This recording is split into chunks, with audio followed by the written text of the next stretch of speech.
Sehingga firman yang akan kami dengarkan sebentar itu adalah degup jantung hatimu Bapa. Dan setiap nama kami disebut di setiap detak jantung hatimu. Berikan kami telinga seorang murid, di seorang hamba duduk dia di bawah kaki salib. Waktu yang sedikit itu akan menjadi waktu yang merubah sisa hidup kami. Jika kami keluar dari tempat ini, kami menjadi orang-orang yang bersuka cita. Karena kami semakin tahu, kami semakin sadar, dan kami semakin mengakui Allah yang kami sembah adalah Allah yang luar biasa hebat, Allah yang hidup, Allah yang peduli, Allah yang begitu mengasihi kami. Dan itu adalah Engkau yang menolong kami kemarin, Engkau juga yang menolong kami sampai hari ini. Dan sampai masa depan kami pun Engkau tetap Allah. Haleluya. Amin. Oleh sebab itu Bapak, kami sudah siap untuk mendengarkan firman. Dan kami semua di sini Tuhan, yang terlanjur diberkati mengatakan dalam nama Bapa, Putra dan Roh Kudus, dalam nama Tuhan Yesus. Haleluya. Amin. Shalom semuanya. Shalom. Apa kabar? Luar biasa. Perkenalkan, nama saya Ford Ronald Putar-Putar. Tentu kalau dari namanya saudara-saudara sudah tahu bahwasannya saya orang betul Yahudi swasta.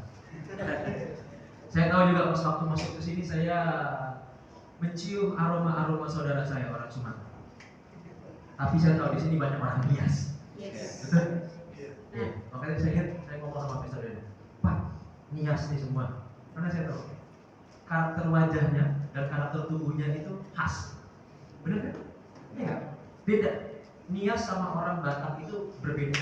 Dan saya punya teman wakil gembala sekarang di GBI Little Talk itu juga orang Nias, marganya Zai.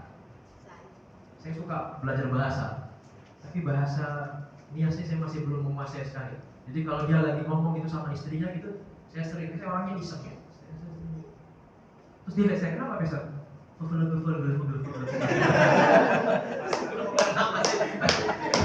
nggak ngerti siapa yang ngomongin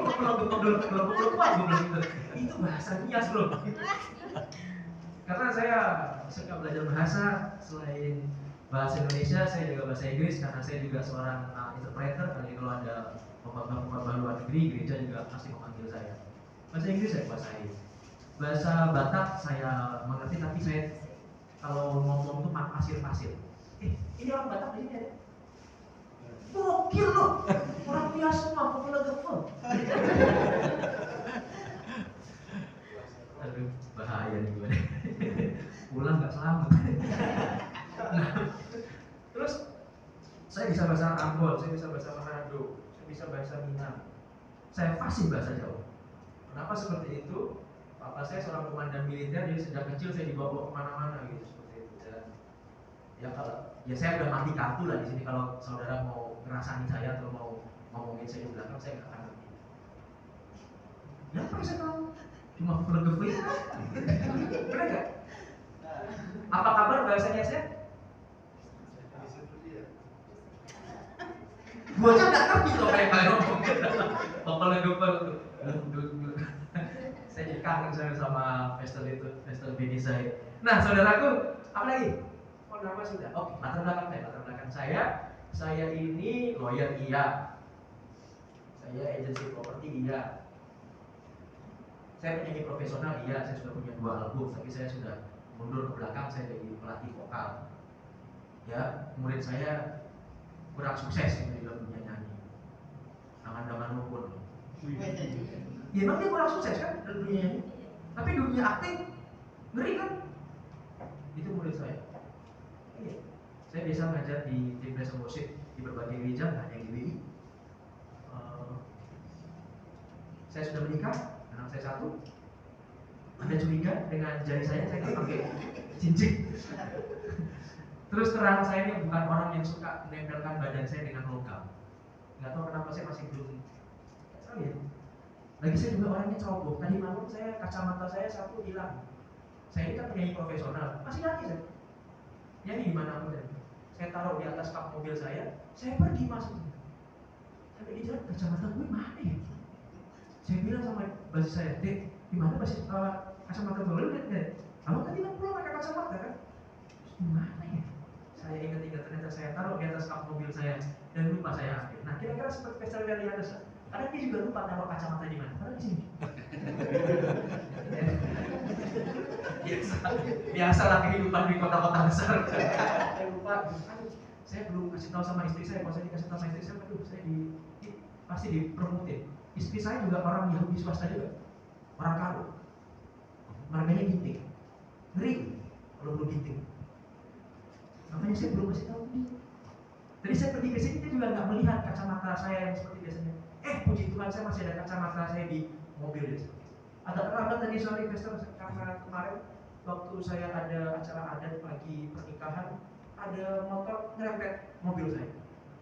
Dia nyerempet yang jaket hijau, terus kena ke mobil saya. Terus saya lagi makan. Saya lihat begini.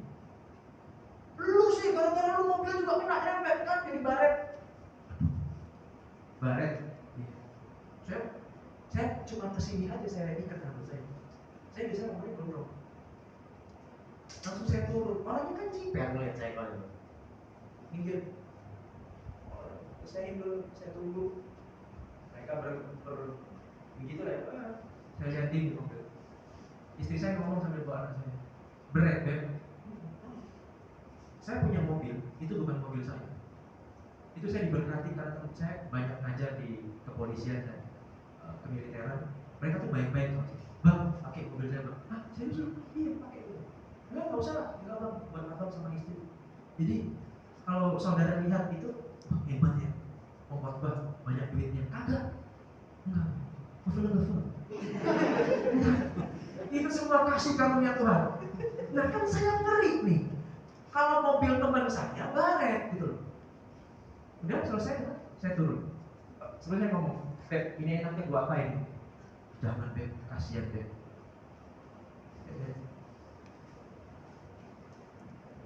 Kaosmu kok ada tulisannya Mariner? Oh anggota? Saya makin senang kalau berurusan dengan anggota.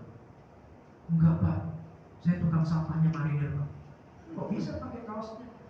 Ya enggak apa-apa Pak. Baret itu ada solusi. Jadi laki-laki tanggung jawab. Iya Pak, saya nggak punya uang, saya nggak minta uang. Saya poles, oke saya lagi sibuk. Mana KTP-mu? Sih, saya foto. Rumahmu di mana? Di Kuningan. Tugasmu di Cilandak. Rumah saya juga di Cilandak. Oke, saya tunggu besok di sana ya. Bawa alat-alat kompon semua segala. Jadi tadi itu saya tertunda gara-gara orangnya datang mompon moles mobil. Lihat ya, udah. Dan dia bercerita tentang sesuatu hal yang membuat hati saya tersentuh. Pak, tahu nggak Pak? Mobil ini adalah mobil impian saya. Saya kepingin sekali punya mobil Toyota Yaris. Malah saya nyerempet Toyota Yaris. Mas, itu awal mula dari berkatmu buat Tuhan. Suatu hari kau pasti punya mobil Yaris. Amin Pak. Kamu udah punya keluarga? Sudah Pak. Punya anak? Hampir Pak. Hampir? Iya Pak. Anak saya istri saya keguguran. Waktu saya tugas lagi buang sampah di Marinir, saya nggak bisa mendampingi istri saya keguguran. Hati saya hancur, tapi saya tahu dalam setiap kehidupan kita, hati-hati dengan reaksi itu. Saya bisa marah, saya bisa aja minta duitnya, padahal cuma kena cat motornya ke saya. Tapi pagi tadi saya bilang, Mas, kamu orang baik, saya suka sama kamu orangnya tanggung jawab. Gak apa-apa, laki hebat. Saya berdoa buat kamu, Tuhan berkati kamu, nanti kamu akan punya anak, kamu punya juga mobil Yaris bahkan lebih bagus dari kamu. Amin Pak, makasih. Itu yang membuat saya sedikit terlambat, dan peta itu membawa saya ke dalam gang-gang yang entah kemana. Saya keluar di Medland, masuk di sebelahnya gang, sebelahnya dinding panjat. Tahu?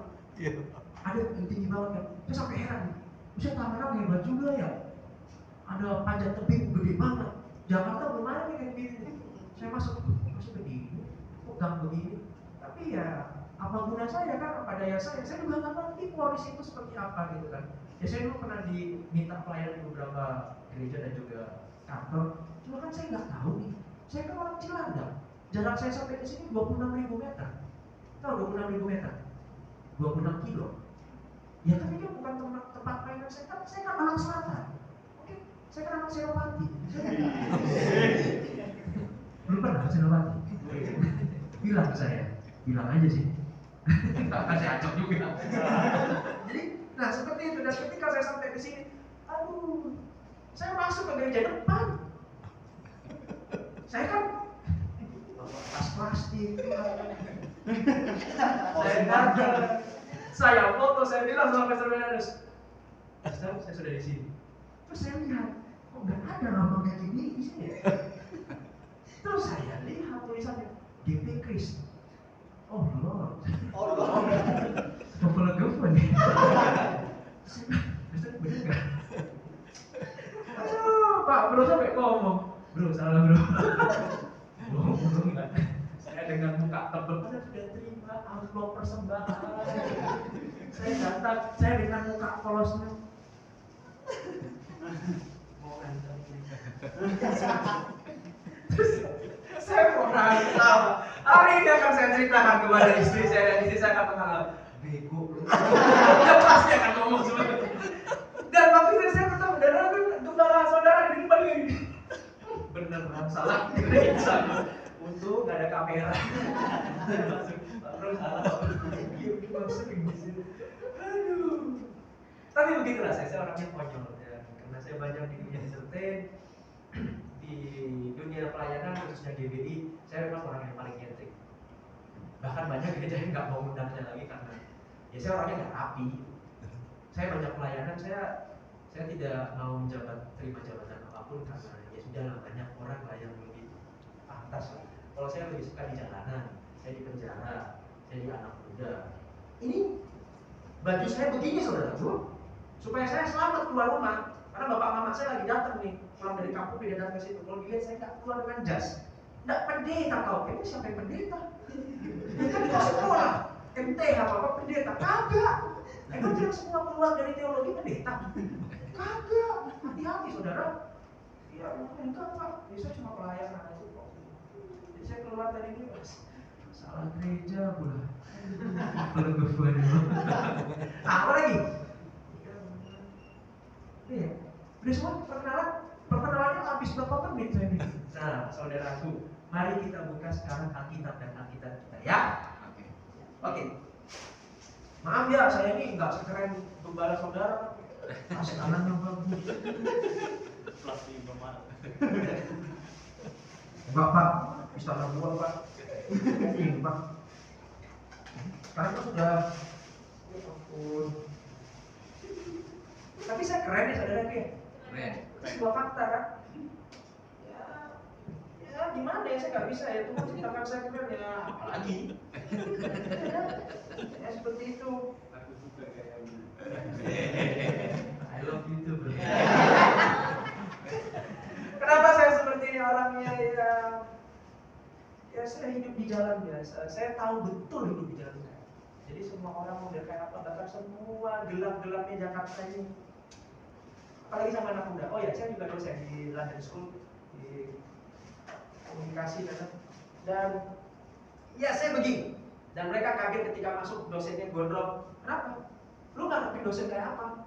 Ya kan bapak kan dosen agama Kristen. Lu ngarepin gua pakai white collar gitu.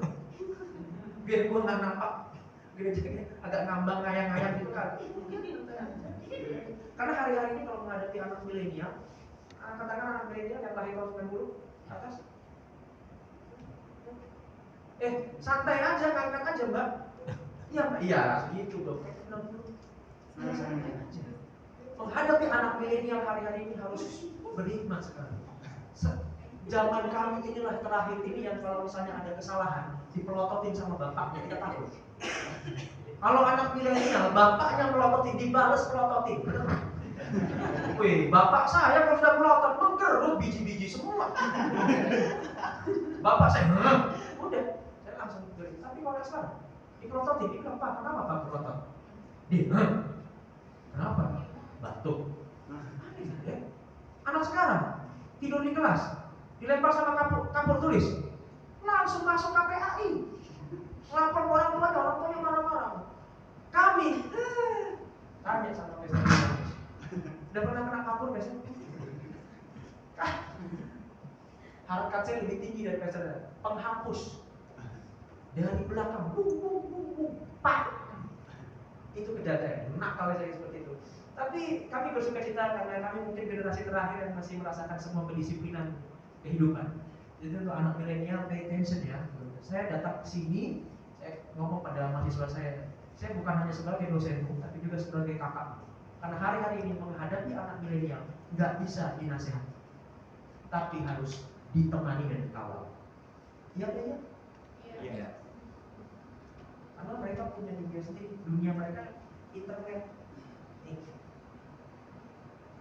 Memang mereka bawa Alkitab. Enggak. Mereka bawa Alkitab. Baik. Nah, saudaraku, mari kita buka Alkitab kita.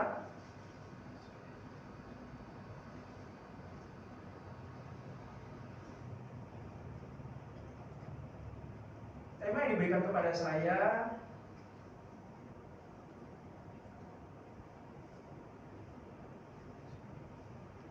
di dalam Yohanes 4 ayat 35, mari kita buka.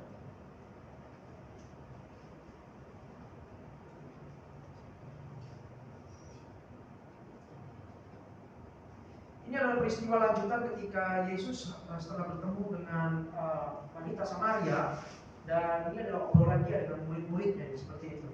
Yang sudah ketemu katakan, belum kau baca firman Tuhan, ketemu. Katakan ketemu. Ya. Setelah kau baca firman Tuhan baru kau ngomong amin. Salah nggak? Belum kau baca kan? Iya. Oke, mari kita baca 1, 2, 3. Bukankah kamu mengatakan 4 bulan lagi tiba Yesus? Tetapi aku berkata kepadamu, lihatlah sekelilingmu, dan pandanglah ladang-ladang yang sudah menguning dan mata tutup dituai. Yang percaya dengan firman Tuhan katakan amin. Itu dong. Makin tahu kan kalau saya kontroversi? Oke, saya akan bacakan di dalam bahasa Inggrisnya, karena ini adalah penting bagi kita supaya kita untuk bisa belajar tentang firman Tuhan gak hanya dari satu bahasa, apalagi bahasa Indonesia. Saya akan bacakan dalam King James Version-nya. Say not yet, there are yet 4 months, and there come harvest. Behold, I say unto you, lift up your eyes and look on the fields, for they are ripe already to harvest. Sorry, pelafalan saya sangat Inggris kan? Kehidupan saya. Kenapa? Saudara udah mulai mengatakan ini warna sombong banget. Iya, saya bukan sombong. Saya bukan sombong, saya bukan sombong. Saya keren. Anda lagi ngomong ya? Nah, saudaraku, di dalam bahasa Indonesia, terjemahan di sana itu ada mengatakan menguning dan mata tutup dituai. Tapi dalam bahasa Inggrisnya tidak pernah dikatakan itu menguning. Jadi yang dikatakan diambil di situ adalah white. Dan dalam bahasa Yunani itu namanya leukos. Katakan leukos. Leukos itu adalah seperti, tahu nggak? Leukosit, darah putih. Nah, itu dari awal kata leukos. Dan harvest ataupun panenan di sini katanya terismos. Terismos, katakan terismos. Yang betul, jangan bilang termos. Terismos. Memang banyak sekali padanan-padanan kata di bahasa Indonesia yang memang dari bahasa luar. Betul kan? Kalau bahasa Jawanya, kalau anak lagi panas, apa? Sumar. Serius? Bahasa Jawanya sumar. Bahasa Inggrisnya summer. Gak tahu, lagi baru tahu. Tempat untuk masak yang ada keluar apinya namanya kompor. Emang itu bahasa Indonesia? Kagak, itu bahasa Belanda, kompor. Jadi banyak sekali hal itu, jadi saluran-saluran seperti itu. Dan ya hari ini kita juga harus belajar bahwasanya kalau membaca firman Tuhan itu jangan mau hanya berhenti sampai pembacaan saja, tapi mau didik lebih dalam lagi seperti itu. Nah, saudaraku, berapa banyak di antara kita yang mau menguning dan siap untuk dituai? Angkat tanganmu. Jangan. Kalau gembalamu nggak angkat tangan, kok nggak mau angkat tangan. Kalau gembalamu angkat tangan, kok. Kalau gembalamu kira-kira masuk jurang, kok mau juga masuk jurang. Saudaraku, dengarkan firman Tuhan dengan hati-hati. Ya, hati-hati. Jangan sedikit-sedikit kau aminkan. Kita sama-sama punya Alkitab. Pelajari. Jangan dikit-dikit amin. Ya, so hati-hati. Hati-hati saya katakan.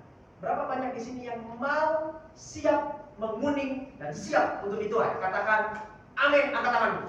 Amin. Good. Permisi ya, Besar.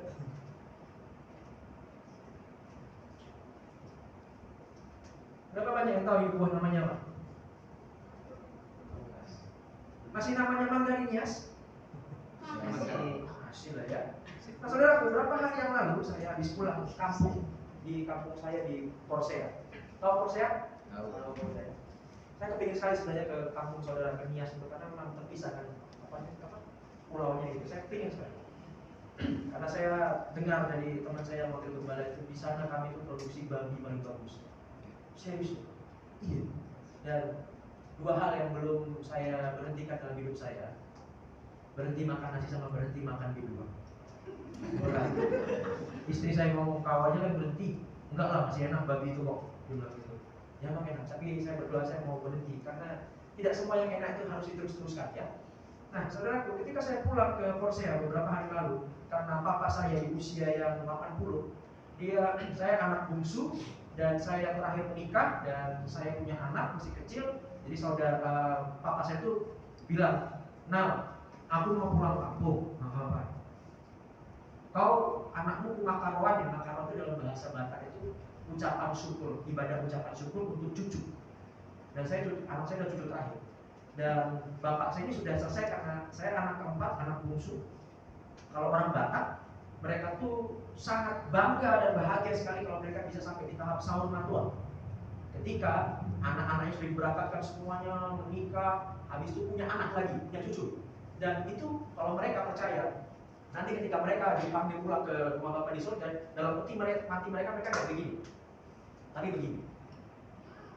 Ya, kalau orang Batak melihat ada yang seperti ini berarti anaknya ada yang belum menikah. Tapi kalau sudah begini berarti anaknya sudah menikah dan dia sudah punya cucu. Dan itu menjadi sebuah kebanggaan bagi dia. Jadi dia bilang itu ya kalau di sini itu nanti supaya ketika nanti di alam baka itu saya jalannya begini, melenggang gitu. Dan itulah yang dia percaya. It's okay lah, itu adatnya. Ya, kita hormati soal adat. Oke. Saya pikir-pikir, karena dia paling takut kalau ngomong sama saya. Karena saya kan orangnya suka diskusi. Dia takut nih lu pasti akan berdiskusi tentang teologi. Oh gitu Pak. Oke Pak. Saya tanya istri saya, karena istri saya kan kantor, dia kan harus urus izin sekali. Oke. Singkat cerita kami pergi ke sana, acara semua adat semua sudah dilakukan dan akhirnya ada waktu jalan-jalan, right? Kami jalan-jalan karena orang-orang selalu ngomong, bro, lu ke Medan ya? Titip bolu meranti ya? Mereka nggak tahu. Desa saya bukan di Medan. Masih sono lagi 6 jam sampai 8 jam lagi ke sana ke atas gitu, ke Lumban Nogu gitu. Bro, sorry bro, Lumban Nogu men. Ya Medan kan itu? Bukan men. Itu nggak ke sana lagi, hampir dekat mau ke Aceh lah kami gitu. Terus landingnya di Kuala Namu, kagak bro, silangin bro. Oh. Nah, singkat cerita kami jalan-jalan dan sampailah kami di Parapat. Dan kakak saya sangat senang sekali dan sama istri saya ngomongkan, nanti kita beli ya mangga Parapat. Ini mangga Parapat. Mangga yang konon tidak ada di tempat lain, cuma ada di situ. Bahkan nggak turun sampai ke Medan. Mangga itu hanya di situ. Dan saya ngomong saya ini suka mangga. Saya hebat apa sih mangga itu? Itu ada dijual di pinggir jalan, di pinggir-pinggirannya Danau Parapat itu. Mereka bilangnya pantai Parapat. Walaupun sebenarnya itu bukan pantai, bukan laut, tapi danau. Dan ketika saya membelinya dan dimasukkan ke mobil kami itu, seluruh ruangan mobil itu sangat wangi sekali. Wangi banget ya bro gitu. Nah saudaraku, kalian tadi yang sudah mengangkat tangan saudara, yang mau untuk menjadi menguning dan siap dituai, sama seperti mangga yang luar biasa ini. Mangga ini nggak tiba-tiba terjadi seperti itu saja saudara. Mangga ini mengalami banyak sekali proses yang harus dia hadapi untuk menjadi sebuah mangga yang kuning dan wangi seperti itu. Berapa banyak di antara kita yang mau mengikuti proses Tuhan?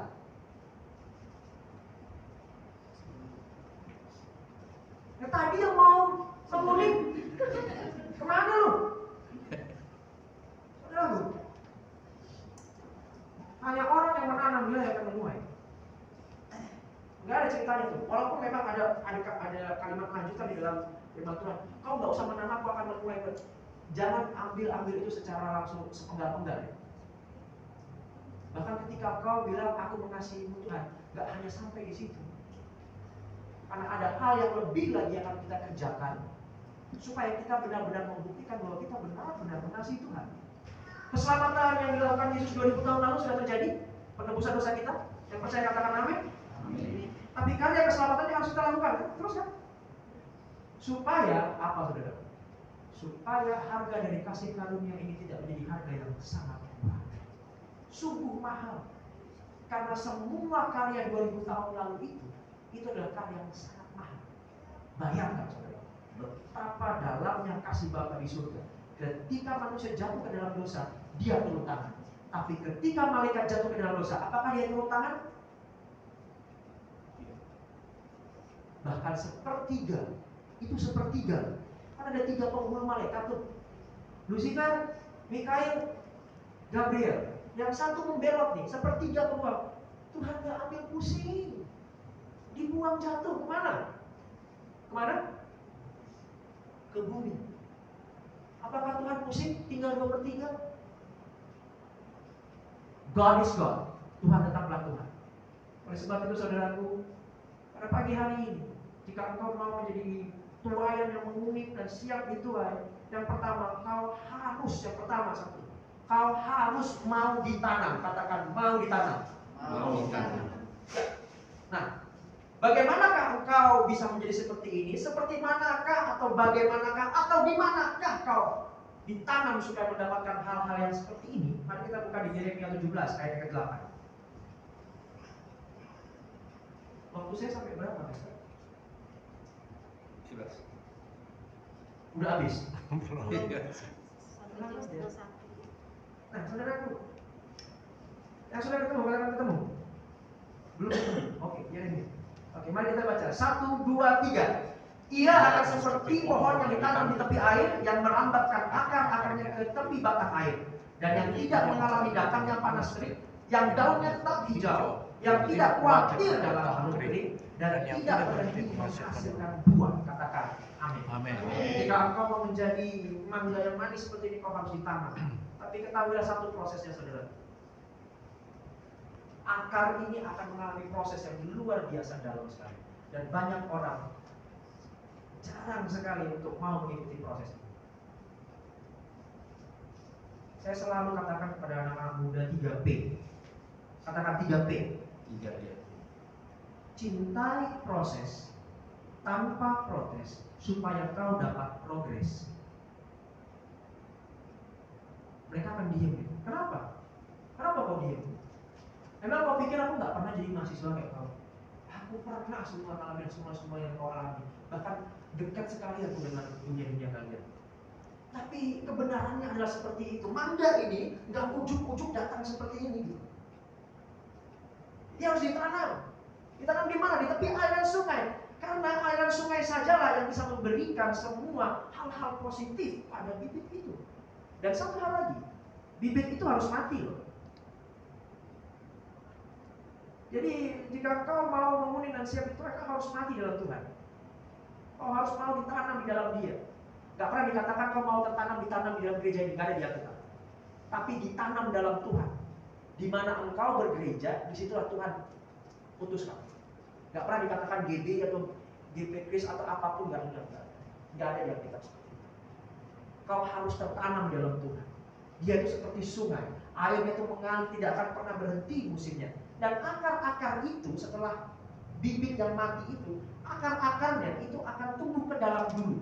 Dia proses ke dalam dulu. Itu sakit sekali, saudara. Berapa banyak di antara kita sekarang mengalami proses dalam kehidupan kita, baik yang milenial sekarang, anak milenial jadi pendidikan, yang baru kerja, pelayanan, rumah tangga, percintaan. Kalau kau berikan hidupmu kepada Tuhan, fokus kebenarannya, bibitnya harus mati di dalam Tuhan. Yang pertama. Kedua, harus tertanam di dalam Tuhan. Dan itu memiliki proses. Lama sekali akar itu akan tumbuh ke bawah, nggak tumbuh ke atas dulu, tumbuh ke bawah. Dia akan cari aliran air. dan akhirnya dia tumbuh. Tapi saudara nggak tahu, pohon mangga ini ada punya sebuah keunikan. Saya pernah ketemu dengan salah satu klien dari properti saya. Pak, ini rumahnya saya jual ya. Maaf, tanahnya seluas 145 ya, tapi fisik bangunnya 156. Oke. Pak, ini mangganya bagus banget, gede banget Pak ya. Ah, ini Pak, ini mangga berkah banget Pak. Saya tanam waktu tahun 2003 saya pindah ke rumah ini. Waktu anak saya lahir, saya tanamlah mangga ini. Berarti sudah 20 tahun ya? Iya Pak. Tapi pada waktu tahun ketiga ini nggak mengeluarkan buah Pak. Terus paman saya datang mengatakan, oh tenang, saya tahu cara. Jadi batang pohon itu disakitin, dilukai gitu. Ah, oh gitu ya Pak? Iya. Berarti keluar dong itunya apa? Getahnya. Dan getahnya mangga kan merah. Sakit. Habis itu Pak, buah mangganya Pak, enak banget Pak. Semua satu komplek ini, wah saya mah cuma makan cuma berapa bungkus Pak. Selebihnya tuh saya kasih. Pak, jadi kalau rumahnya dijual, bilang sama pembeli barunya Pak ya, tolong jangan dipotong mangga ini. Ini mangga berkah. Oh iya, oke saya katakan. Nah, saya akan lanjutkan lagi. Ketika kita sudah ditanam di dalam aliran sungainya Tuhan, kita harus mau diproses sama Dia. Dan itu harus direspon oleh ketaatan, saudara. Nah, itu nggak mudah. Coba saudara renungkan sekitar 15 detik. Berapa banyak proses yang Tuhan lakukan dalam kehidupan? Ada jatuh bangun. Dalam kehidupan kekristenan, dalam kehidupan kekristenan, sekali lagi saya katakan, dengarkan saya. Hidup itu nggak ada di atas, kadang di atas, kadang di bawah. Nggak ada. Hidup kita itu berjalan maju, bukan roda. Maju. Naik dan tidak turun. Menjadi kepala dan bukan ekor. Yang saudara lihat tentang prosesnya, itu adalah musim ke musim. Penting bagi kita untuk mengetahui musim apa kita sekarang ada di lokasi itu. Karena pada saat ini, bahkan dalam hal fashion sekalipun, kalau sekarang masih musimnya celana chino, kalau lu nyari celana cutbray, lu gak akan ketemu celana cutbray, benar gak? Ya celana chino. Celana cutbray nanti akan ada sendiri musimnya, kapan lu gak tahu. Siapa yang tahu pada zaman ini kita semua pakai masker? Zaman dulu kita pakai masker sebelum 3-4 tahun yang lalu kan kita dibilang dicurigai, ini orang gak benar, ini orang penyakitan. Tapi hari ini, karena kemarin COVID pakai itu aja dah. Jadi keniscayaan kan? Akhirnya jadi kelaziman kan? Benar kan dikatakan ini normal kan? Walaupun bagi saya ya udahlah, udah selesai. Aku jalan dalam perkenanan Tuhan, bukan lagi pakai begitu-begituan. Terlalu tampan saya ini untuk ditutupi masker, saudara. Saya sudah. Ya, iya. Ketika saya jalan ke sini saya mengatakan, oh, menguning dan siap dituai. Semua dari angkat tangan seperti itu, saudara. Ini mangga wangi sekali. Tapi tahukah saudara, pohon yang baik itu dikenal dari buah. Ini baik banget nih. Benar, saya nggak tahu pohonnya bentuk apa. Saking saya senangnya ini, saya pulang dari Jakarta, saya makan, anak saya masuk umur 6 bulan, saya kasih tuh, dia ini. Saya tarik, dia marah. Saking enaknya. Bijinya saya simpan, saya mau cobakan. Nah, tapi ada sebuah kebenaran lagi di dalam firman Tuhan. Saya mau katakan dalam waktu sesingkat ini. Kau yang angkat tangan tadi katakan, aku mau menguning dan siap dituai. Hei, kalau kau mau diberkati Tuhan, angkat tanganmu, katakan amin. Amin. Maaf, kalian semua masuk jebakan Batman-nya Tuhan. Kenapa? Orang yang mau diberkati Tuhan nggak boleh berhenti hanya sampai dia menikmati berkatnya. Di dalam Tuhan itu, you are blessed for blessing. Kau diberkati untuk menjadi berkat. Supaya apa? Supaya engkau pohon ini, supaya kau buah ini manis bagi orang banyak, dan akhirnya mereka mengenali siapa pohonmu. Pohonmu adalah Tuhan. Dia yang mengerjakannya semuanya. Prosesnya nggak enak. Oh, kalau kau mengenali pohon yang baik lewat buahnya, kau pasti akan tanya, siapa yang punya? Tapi hati-hati juga. Buah yang baik juga akan menjadi incaran dari kelelawar, ya enggak? Codot. Kalau bahasanya siapa? Begi. Apa? Begi. Goti. Begi kan? Aneh lagi kan? Kalau di Manado katanya paniki. Hei, paniki itu bukan, kelelawar itu bukan hewan yang kotor. Bahkan dia jauh lebih bersih daripada makanan kita. Dia hanya makan buah-buah yang matang yang terbaik. Kalau jelek dia nggak mau. Musang juga seperti itu kan? Dia hanya makan biji kopi yang matang yang terbaik. Iya kan? Manusia itu yang mau makan mangga masih mentah kan? Gitu. Dipakai hujan. Nah, itulah manusia. Aneh-aneh. Nah, kembali lagi saya mau katakan saudaraku. Di dalam firman tadi dikatakan di Yohanes 4 ayat 35 itu. Harus lebih dalam. Dan jadi orang Kristen, pengikut Kristus jangan egois. Kalau hanya mau diberkati, diberkati enggak tangan apa deh. Belum lagi kalau nyanyi pakai lagu-lagunya lagu Yabes. Kiranya apa? Engkau memberkati aku Melimpah-limpah dan memperluas daerahku dan kiranya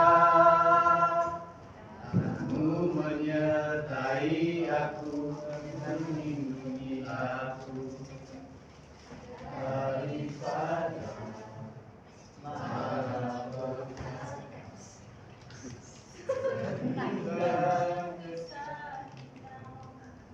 tidak menimpa aku. satu hal yang banyak dilupakan orang. Mereka gampang menyanyikan lagu itu, tapi hidup mereka nggak Yabes amat. Yabes itu waktu lahir itu, emaknya itu mengalami kesakitan yang luar biasa. Ya sakit ya, tapi nggak segitu sakit banget kok. Ada beberapa di antara kita juga lahir karena operasi sesar kan. Enak tuh 15 menit, ya mahal sih. Saudaraku, jangan terbuai dengan pujian. Ya emang itu buat Tuhan, tapi jangan pernah sampai kau bilang tuh Tuhan memberkati kau dan sampai di situ aja. Kekristenan yang sangat dangkal hari ini adalah kekristenan yang egois, yang hanya mau diberkati oleh Tuhan dan berhenti dan dia menggemuk sendiri. Dan orang yang gemuk biasanya kolesterolan. Iya, gemuk terus. Akan lebih mirip kok sama tadi yang peliharaan hias yang banyak. Sapi pendek itu. Jangan kayak gitu. Kalau kita diberkati Tuhan, ingat, nggak hanya sampai di menguning, tapi mangga ini harus dirasakan setiap orang, supaya setiap orang yang datang kepada Tuhan mengatakan, kalau aku balik lagi, aku akan mencari mangga itu. Bertahun-tahun kami nggak pulang ke kampung, yang dicari istri sama kakak saya ini. Saya bilang, apa sih istimewanya? Oh dia, oh coba ini. Dan memang benar. Terima aja bu. Yang aman itu.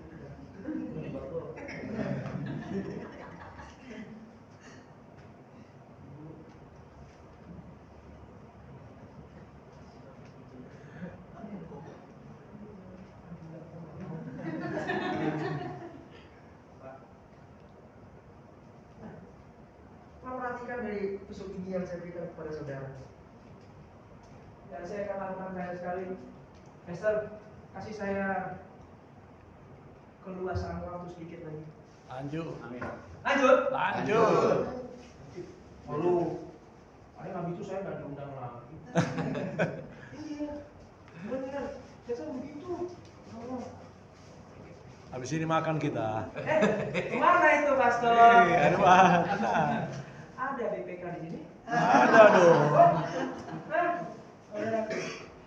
Bahkan ketika engkau sudah menguning dan siap dituai sekalipun, buah ini harus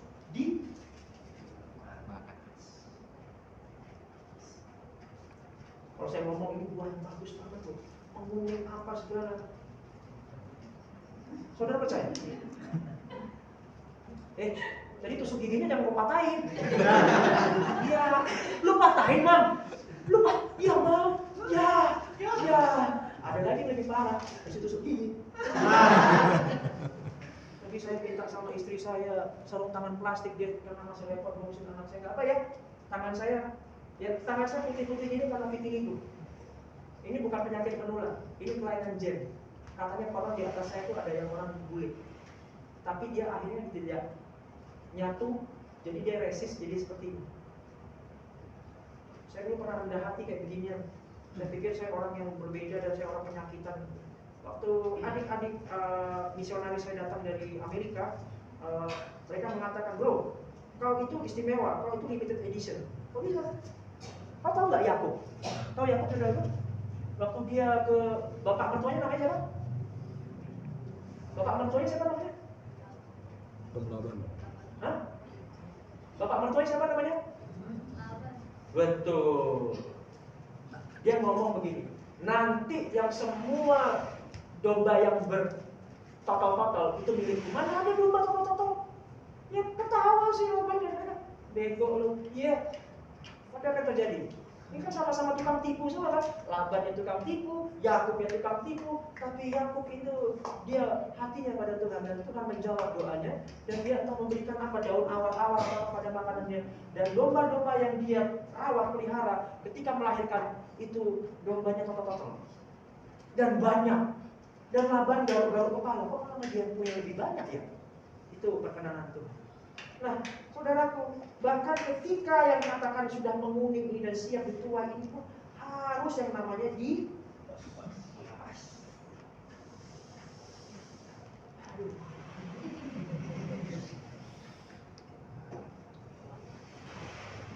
warnanya itu sangat menggoda sekali.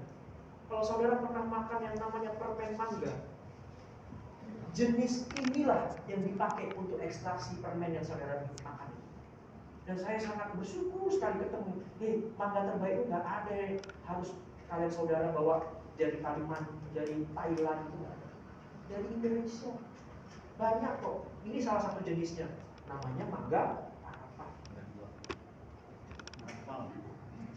Wah nih, saya sampai bingung. Saya sampai ketemu tadi sebenarnya mau saya bawa banyak gitu, tapi hati saya agak berat gitu untuk cukuplah satu aja, nggak usah. Jauh. Nggak banyak. Iya Pak, jauh tapi ini Pak. Tiketnya 1,2 Pak. Nanti kalau saya bawain ke banyak istri saya nanti yang nggak ketemu. Saudaraku, haleluya Tuhan.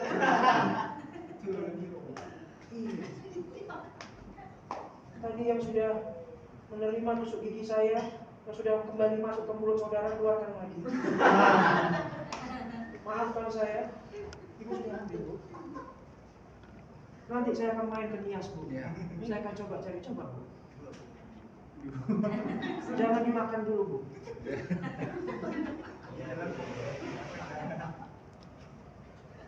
Kau rasa nggak ya?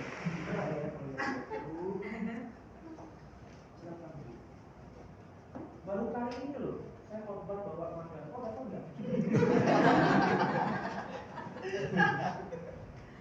Setelah dia punya 5.000 loh tadi Bu.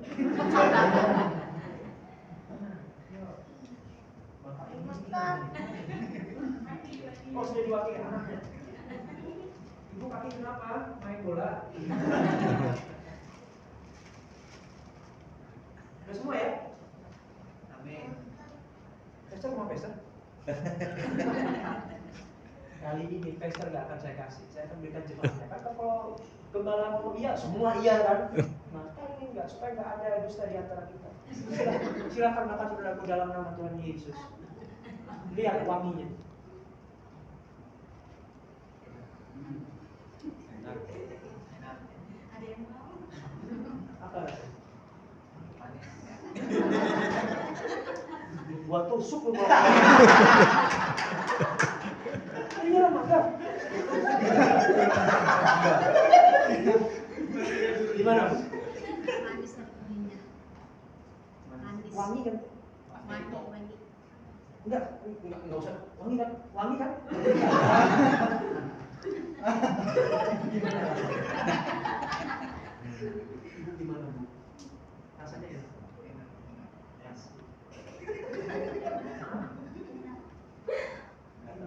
Gak tahu rasa. Oh, ya ada beberapa. Jangan tahu. Tapi enak Bu ya? Enak. Kalau bilang nggak enak. Di rumah kan? Kasihlah kanannya. Kasih ke bapaknya. Pak ini Pak tadi kagak masuk mulutku Pak. Pak. Gimana? Gimana Rik?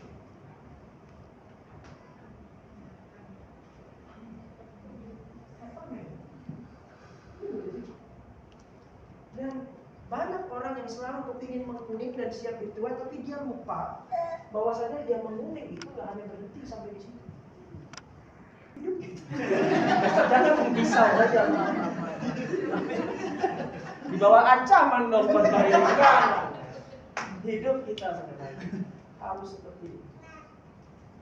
Bibitnya harus mati dulu dalam Tuhan, tertanam dalam Tuhan di aliran sungai.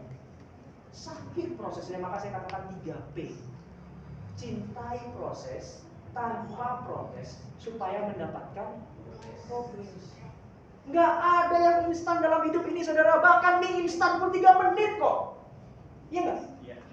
Ya 3 menit kan? Ya kalau kamu mau yang agak-agak tidak terlalu matang ya 2 menit. Ya saya udah nggak makan mie instan 10 tahun. Benar, saya udah berhenti makan mie instan 10 tahun. Hidup nggak ada yang instan. So kalau kau mau diproses oleh Tuhan supaya menjadi penghuni, dan hanya berhenti sampai penghuni di sini. Mangga ini bergerak ke luar daerah itu, dinikmati banyak orang, dan itu mendapatkan kesan bagi setiap yang memakannya. Apakah engkau mau hidupmu menjadi kesan yang baik bagi orang? Supaya kau tidak dilupakan orang? Hei, apakah engkau mau menjadi rekan sekerjanya Allah? Kau nggak perlu sekolah teologi jauh-jauh kayak kami. Udah banyak lulusan teologi sini, angkatan lulusan teologi. Nggak ada, puji Tuhan. Benar ya, Ustaz? Banyak banget lulusan teologi dan nggak tahu jadi apa-apa. Nggak apa-apa. Menjadi pelayan Tuhan tuh nggak perlu harus sekolah teologi. Ya kalau Tuhan memanggilmu seperti itu nggak apa-apa, tapi jangan dikit-dikit karena kamu udah bandel, nakal kali, baru mau sekolah teologi. Nah, kok jadi masalah nanti di kampus teologi. Cintai proses tanpa protes supaya mendapatkan progres, baik dalam pernikahan, rumah tangga, pekerjaan. Ada yang enak, kerja tuh nggak ada yang enak. Enaknya tuh waktu ngabisin duitnya. 100.000 kita gampang habisin, tapi untuk mendapatkan 100.000 hari-hari ini susah. Kenapa saya katakan saya begitu, saya nggak ada gaji saya. Anda lihat saudara penampilan saya sebegitu keren seperti ini? Ya itu memang sudah fakta, saya keren. Ya, tapi saya cari uang juga kerja keras. Nggak ada gaji saya loh. Nggak ada, saya nggak pegang gereja. Enggak. Saya hanya full bergantung sama Tuhan. Apa kerjaan saya? Saya ngajar, saya grab car. Iya, saya nyanyi. Tapi ingat kan lagu Yabes tadi? Kiranya engkau mendekati aku, supaya jangan berhenti di kita saja. Dimanapun kita berada, di pekerjaan, di rumah tangga, di pergaulan, di pelayanan, berlomba-lomba untuk menjadi berkat.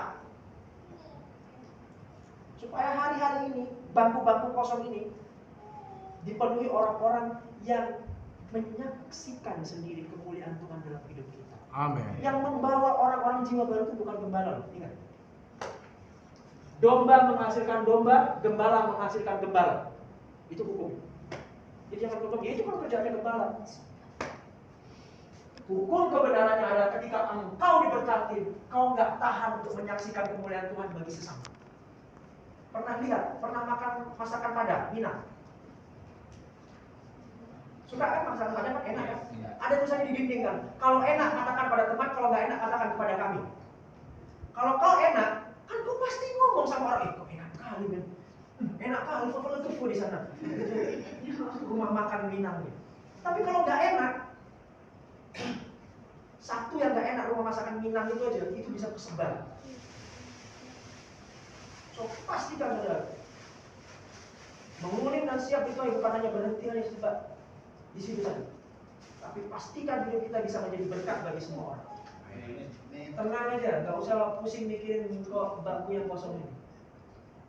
Gampang aja kok saya jawab. Kalau kau bersaksi kemuliaan Tuhan bagi banyak orang, nggak masalah ini. Dan nggak perlu juga harus kau bawa ke gereja ini. Kita bukan kristenisasi. Kita menyaksikan kasih Bapa supaya banyak orang apa? Diselamatkan. Amin. Kasih karunia itu adalah halaman pertama dalam hidup kita. Tapi kalau memang benar kasih karunia itu menjadi halaman pertama hidup kita dan yang utama, kita nggak akan egois. Karena kalau kita mengalami atau merasakan hal yang enak, pasti kita bagikan. Tapi kalau kau sampai nggak mau membagikan, berarti kau yang egois. Something wrong dengan dia. Ada sesuatu yang salah dengan. Bukankah saudara-saudara orang Nias dan saudara pasti menceritakan hal yang baik tentang Nias? Satu, lompat batu. Orang mana yang kurang kerjaan yang bisa ngelompatin batu 3 meter? Saudara kan? Konon katanya B2 di sana lebih enak daripada daerah lain. Iya kan? Iya lah. Di pulau kecil terus mereka dikatakan iya kalau di tempat kami pesta gitu. Babinya memang berbeda dan makannya juga memang sayur-sayuran. Beda dengan babi di lain. Itu yang kamu perlu tahu. Jadilah berkat saudara. Bukan hanya berhenti untuk minta diberkati Tuhan. Supaya apa? Tuayan-tuayan itu terjadi karena pengerjaannya memang kurang. Nggak perlu lu masuk sekolah teologi. Tapi carilah berkat di rumah tanggamu sendiri. Di sekolah, di kampus, di kantor, di pelayanan. Kalau kau melayani Tuhan, kau menyanyi, nyanyilah yang terbaik. Kau main piano tadi seperti itu, saya senang banget, luar biasa. Luar biasa, keren mas. Nggak peduli dengan infrastruktur, keterbatasan, nggak peduli. Saya nyanyi sampai di titik ini, nggak ada disupport sama bapak saya keuangan. Saya pergi sendiri. 2008 saya pergi sendiri, bawa uang 2 juta. Saya jualan di mana-mana. Orang nggak ada yang tahu, orang nggak tahu saya artis. Penasaran ya? Saudara mau tahu saya siapa ya? Gak usah. Itu hidup masa lalu saya. Tapi hidup masa sekarang ini, saya sangat berani menyatakan ini semua hanya karena kasih karunia Tuhan. Sebenarnya saya nggak layak, Tuhan tetap beri saya. Nah, langkah berikutnya adalah saya harus membagikan kasih karunia ini kepada semua orang, supaya orang mengenal siapa Allah kita semua. Semua yang percaya dan mau menguning dan siap dituai katakan. Amin. Amin. Mari saudaraku, bangkit berdiri, tim musik.